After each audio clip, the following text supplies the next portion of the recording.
you cannot imagine that one African nation, if at all there was a nation called Ethiopia, could colonize Eritrea. It's a very long story, but to make it short,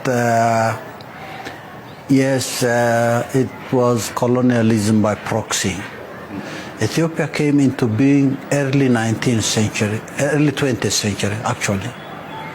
And by design for colonial powers, Ethiopia was selected as an agent for promoting imperial agendas.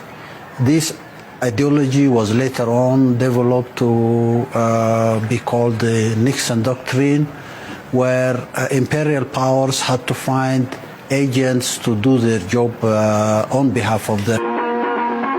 Popular resistance started in the early 1960s, and it subsequently became organized under the banner of the Eritrean People's Liberation Front, the EPLF.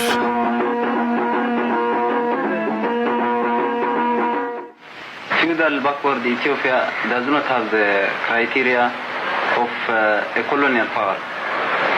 With its expansionist and colonial ambitions, Ethiopia was used as an instrument for American imperialist interests in Eritrea.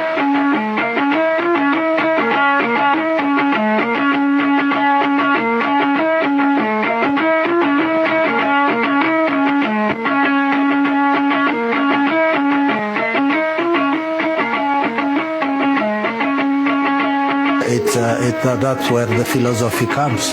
It's not novel, but again, is it fighting militarily or going for an armed struggle and becoming independent, or you have to take in mind building a nation?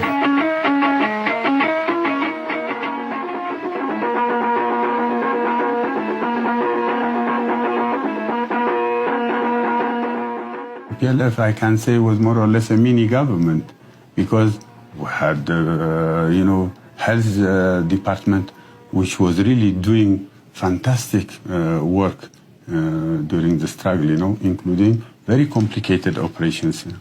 We have very meticulous educational system, and we had the ERA, which was catering for people who were displaced or people who were affected by the war. We have so many institutions, that are typical of any government, for that matter.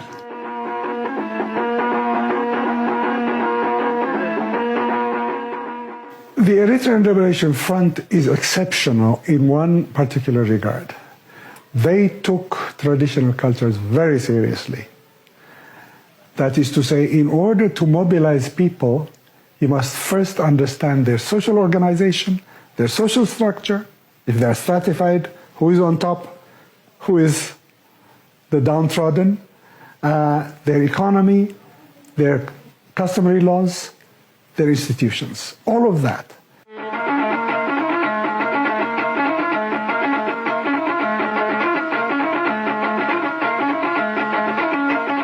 And the failure comes about because, and this is really fundamental in terms of our understanding of how culture deals with authority that is alien or authority that is superordinate, high authority, low people. When the pressure is too great, what they do is they go underground. Their culture becomes a covert culture. They do not admit that it even exists. They just go on doing it without the knowledge of the authority in question. And in a way, that is the same as the camouflage behavior of weak animals in the presence of predators.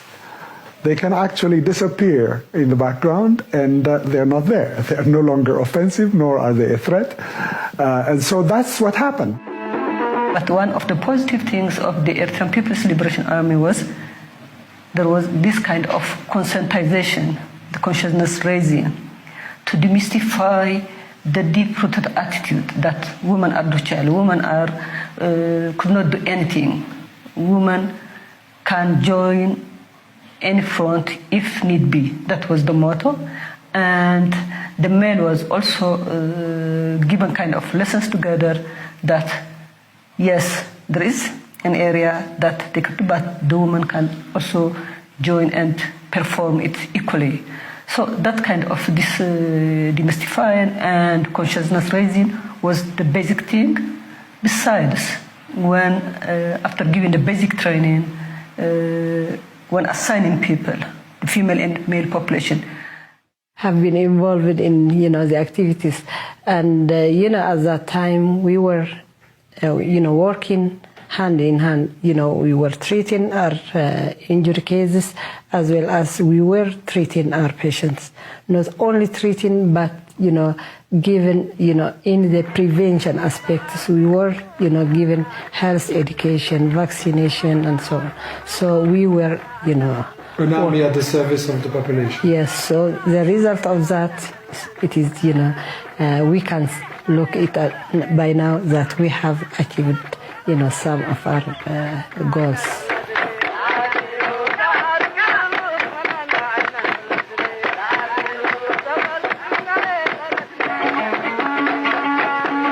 What they talk about in their Millennium Goals has been in our program for liberation.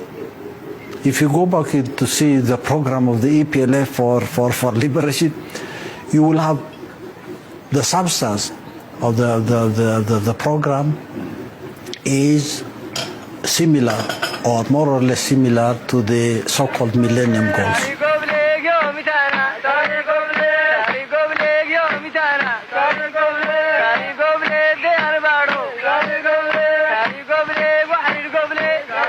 It was not only military. In fact, the military is more or less a follow-up of what we're doing politically, organizing the people, conscientizing the people, and at the same time making sure that people realize the cause why we are fighting.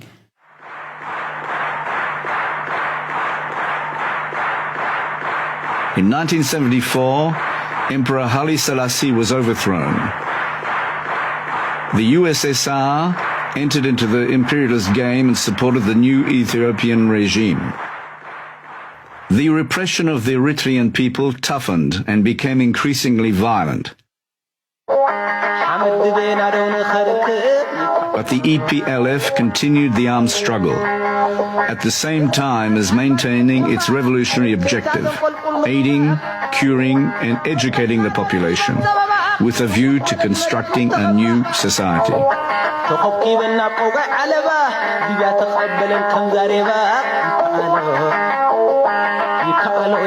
But in 1974, the military junta massacred lots of people around Asmara. And the news got around very quickly, and I think that was, for many, including myself, it was a turning point. We became so intensely angry and so hurt that I think we just began to solidify the sense of nationhood, that it became clear to us at that point that there was no way an Eritrean will ever be able to live peacefully and happily under the Ethiopian domination.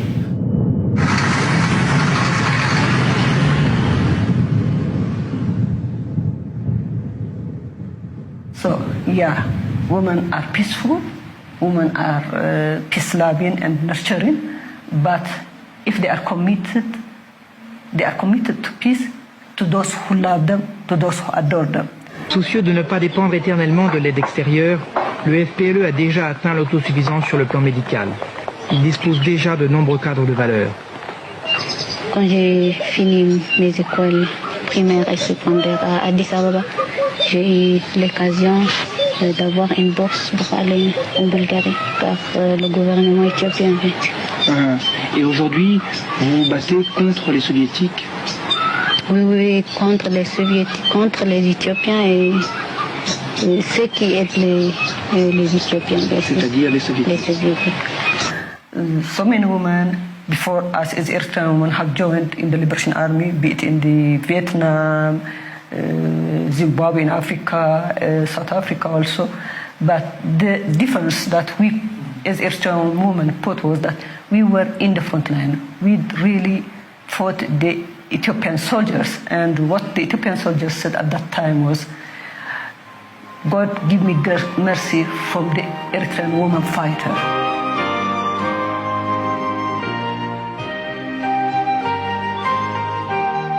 So this means the country needed a land reform, and that the social class, the bourgeoisie, was not strong enough to make this reform and give the lands and organize it. For the first time, the reform was done by the EPLF. Yes. And finally, after it became a government also, that kind of each Eritrean, every Eritrean must have access to land, so that it's a land reform for justice. Exactly. Why are there so many media lies told about Eritrea?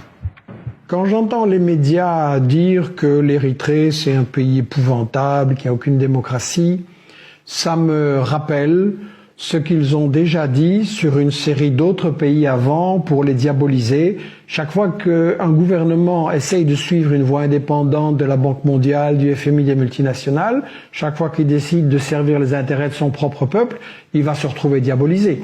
On a fait ça pour Cuba, on a fait ça pour le Venezuela, on a fait ça pour la Bolivie. Tout pays qui essaye un développement indépendant et avoir son propre développement, il va se retrouver diabolisé dans les médias.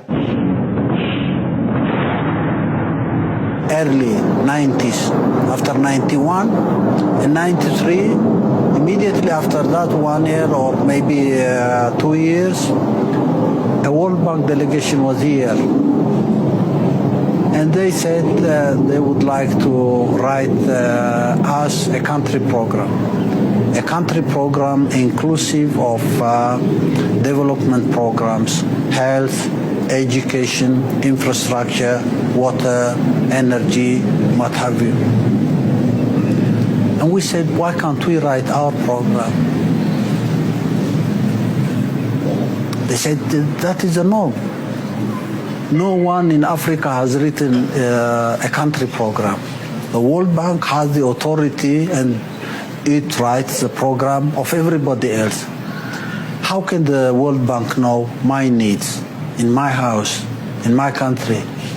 Why now they incite and they try to create difficulties for the Eritrean government? Because for simple reason, the Eritrean project, it's not only Eritrean project, it had been a Horn of Africa project that would have been stopped and sabotaged, and Eritrean project continued in an Eritrean level. I see, as an Ethiopian, Eritrean project is not only Eritrean project, it is an African project, it is a Horn of African project, and it is a humanistic project.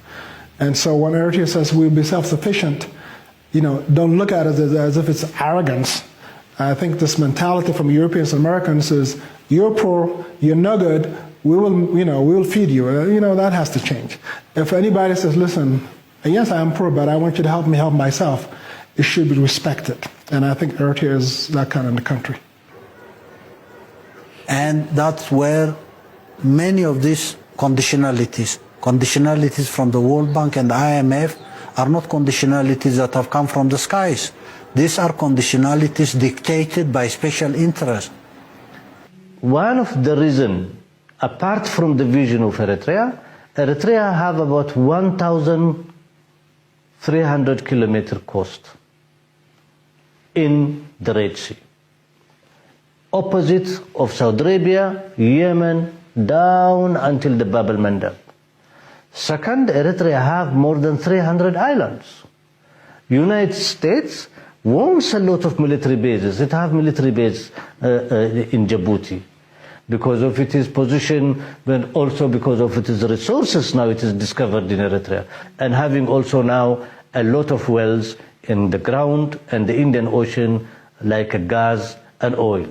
For this, Western imperialist multinationals, they want to position themselves now in order to control these resources before the competitors can have an access, or the competitor companies from Asia can have an access. Chaque fois qu'un pays est une cible des États-Unis, soit à cause de ses ressources pétrolières, énergétiques, matières premières, ou alors que c'est un pays qui occupe une position stratégique que les États-Unis veulent contrôler pour contrôler toute une région, des routes maritimes, des axes stratégiques, ce pays et ses dirigeants vont se retrouver diabolisés. Ça se retrouve avant chaque guerre, avant chaque agression.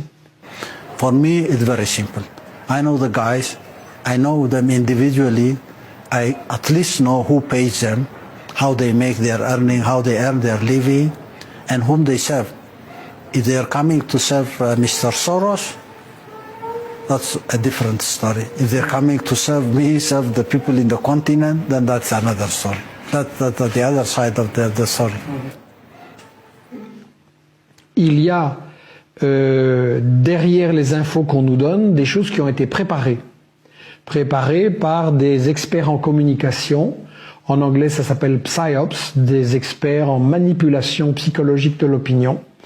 Et en fait, on croit qu'on reçoit comme ça des infos qui viennent juste d'un journaliste, mais ce que George Soros fait, c'est qu'il finance l'International Crisis Group, Human Rights Watch, Havas, etc. Ces gens-là diffusent des campagnes, des rapports, des informations. Et ce qui est très intéressant, c'est que dans des journaux comme Le Monde, Libération, le New York Times, ou dans les grandes télés comme la BBC, TF1, etc., ces informations sont présentées comme venant d'experts indépendants, à l'International Crisis Group, à un groupe qui s'attache à la prévention des conflits. Ça a l'air magnifique. En réalité, c'est l'argent de Soros qui est derrière, mais ça, on va jamais le dire. Ou Human Rights Watch aussi, on va jamais dire que c'est l'argent de Soros derrière. Donc en fait, ce que le lecteur, le spectateur doit absolument se rendre compte, c'est que derrière l'info, il y a des intérêts, il y a de l'argent, et il faut toujours se demander qui m'informe et dans quel but. You repeat it again and again. I say this is part of the tradition they have inherited from Hitler. The propaganda machine of those systems, and particularly Hitler's propaganda machine, one of the most efficient propaganda machines. You manipulate public opinion. You even intoxicate public opinion sometimes, make people don't even question very simple questions. It's illegal. It should be illegal to disinform people. It should be illegal and immoral to manipulate opinion. If you do that, then it's been immoral since millennia. The Bible doesn't allow it. The Quran does not allow it. And morality does not allow it. You can't do that.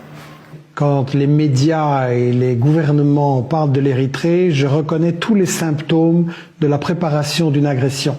Est-ce que ça se fera par une invasion, par un coup d'État, par d'autres manœuvres de guerre civile, que sais-je? Ça, c'est une chose qu'on peut pas dire, mais je reconnais tous les symptômes de la préparation d'une agression. Et il va arriver pour le peuple d'Érythrée ce qui est arrivé en Somalie, en Irak, en Afghanistan, en Libye, ce qui pourrait arriver en Syrie, ça va être la catastrophe.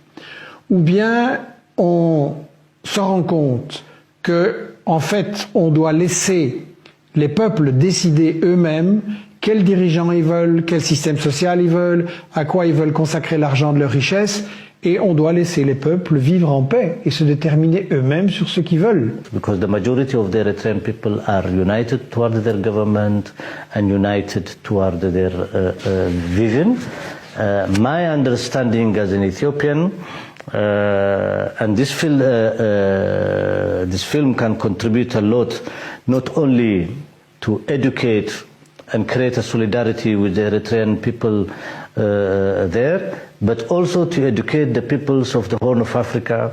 The project we have started in the past, that it is, we the people of Horn of Africa, we are one. And we want peace. And we want bread for our people. We want also our children to go to school. We want clinics. We want our elderly people to have medicine.